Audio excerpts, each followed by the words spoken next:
are places that you go to and once is enough. And then there's Napoli. First, let's talk about how you were invited to do the film. Right. Well, I worked in Naples before. I'd done a play in New York, Theater for a New Audience, called Souls of Naples, which was written by a Neapolitan author, Eduardo Di Filippo, originally titled These Ghosts, Questi Fantasmi.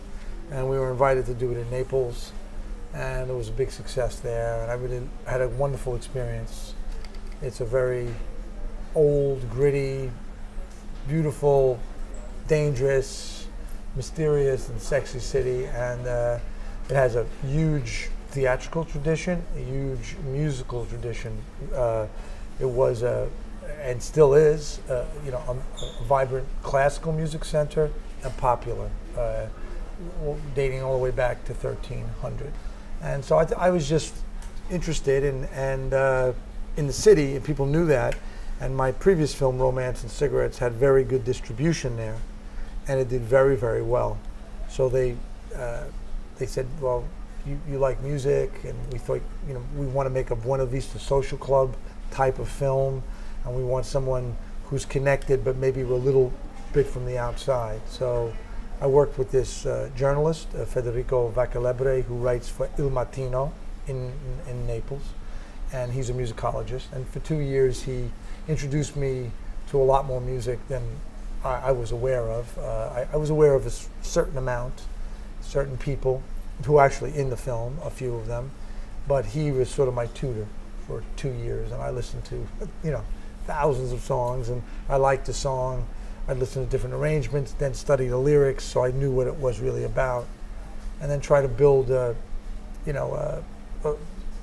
template for the whole film. So it's a musical adventure through the city of Naples, and I tried to let the music speak for the musicians instead of having a lot of talking heads, because each song is a little window into a part of life in that city. And there's so many great songs that I was not able to use, and older great artists who are not represented in the archival footage, but they're inside of the younger singers who are performing.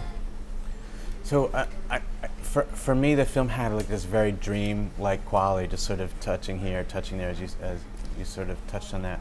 How so if I were to approach it as a dream, what would this dream want me to know about it? Well, I think what you're introduced to is a place that's ancient and modern. You know, they live on the volcano. One of the songs is about the volcano. The woman who sings it lives on the volcano, and she talks about how, you know, that they're living, you know, in the shadow of something that could take away their existence. So their love of life is staring into the face of, you know, their mortality. They have a fatalistic approach, and at the same time, tremendously, you know, a vibrant appreciation of what life is. Mm-hmm.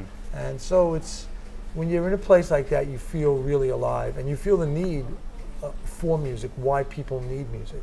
Because there's rich people and there's poor, there's a lot of poverty there, but these people are improvising through the day, you know, to get by. And music has always been an essential component of their character. Their dialect, which is really their language, is very musical. It's like a cousin city to New Orleans, Rio de Janeiro, Havana.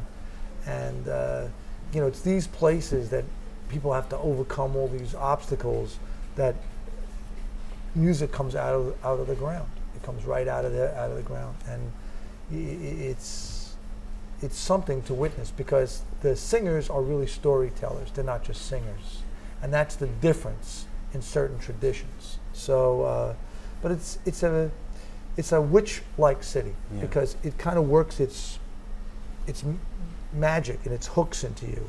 You know, it's dangerous, so you have to be kind of alert, but people are very alive, you know, and they're masters at improvising, you know. Yeah, and you talked about the volcano. I mean, that is sort of that yang, fiery, feminine, yeah, vibrance. That's right. And there, you know, there are a lot of really, really powerful female singers in the film. The first song, Carmela, is about the city in the guise of a woman, and sung by this very famous Italian singer Mina. But there's all different representations of women, young, middle-aged, older. But they're a really powerful group of female singers that we have. There's a lot of wonderful male singers too, but I think that's really unusual. You don't get to see that many, powerful women in a film, who are really talented. Talented, and especially with the songs that sort of had sadness, or even the woman who sung about the song about the putana, just right, she's very amazing, unashamed sexuality. Yeah, it's a really sensual place. It just is. I mean, people look at you and they kind of look like right into you. What's interesting is the performers aren't really narcissistic.